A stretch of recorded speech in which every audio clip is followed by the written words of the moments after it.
শুভ দুপুর বন্ধুরা, দেখুন চলে এসেছি ধনেপাতার চাটনির ভিডিও নিয়ে। তো আমি এখানে বানিয়ে নিচ্ছি ধনেপাতা দিয়ে টমেটো দিয়ে চাটনি। তো এখানে কাঁচা লঙ্কা নিয়ে নিলাম, দিয়ে দিলাম। এখানে 4টে টমেটো কুড়িয়ে নিয়েছি, সেটাও দিয়ে দিলাম। কুড়িয়ে ধুয়ে নিয়েছি চোকলা ছুলে।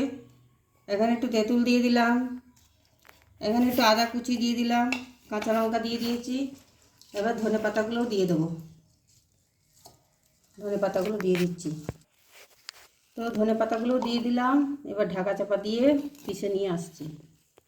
তো বন্ধুরা, আমি রসুনটা দিতে ভুলে গেছি, তো রসুনটা দিয়ে দিলাম, দিয়ে আবারও পিষে নিয়ে আসছি। তো বন্ধুরা দেখুন, চাটনিটা পিষে নিয়েছি। এই যে এবার ঢেলে নিচ্ছি, ঢেলে আমি নুন মিশাবো। তো বন্ধুরা, চাটনিটা ঢেলে নিয়েছি। এই দেখুন, সামান্য একটু চিনি দিয়ে দিচ্ছি, আর দিয়ে দিচ্ছি একটু নুন। যাতে একটু টক টক আছে, তেঁতুল আছে, তার জন্য একটু চিনি দিলাম। চিনিটা আপনারা চাইলে স্কিপ করে যাবেন। আর নুন দিয়ে দিলাম, নুন দিয়ে দিলাম। এবার মিশিয়ে নেব। ভালো করে মেশাতে হবে বন্ধুরা। ভালো করে একটু মিশিয়ে নেবেন।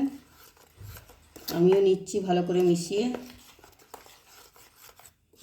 তো এইভাবে ধনেপাতার চাটনি বানিয়ে দেখবেন, কমেন্ট করে জানাবেন আপনি। আর এটা রাখলে, ঢাকা দিয়ে রাখলে কিন্তু জল বেরোয়, তো এটা ভাববেন না কি খারাপ হয়ে গেছে। টেস্ট করে দেখ। কি টেস্টি হয়েছে গো। ভালো হয়েছে। তো এই ছিল আমার চাটনি, ধনেপাতার চাটনি। বাচ্চার সাথে খেলে খুব ভালো লাগবে বন্ধুরা, এর মধ্যে আপনারাও আছে ট্রাই করবেন। টমেটো পোড়া, কাঁচা লঙ্কা, আদা, রসুন আর ধনেপাতা আর একটু তেঁতুল। তো এইভাবে আপনারা বানিয়ে দেখবেন, কমেন্ট করে জানাবেন ভালো লাগলে। তো আজকের মতো এটুকুই বন্ধুরা, বাই।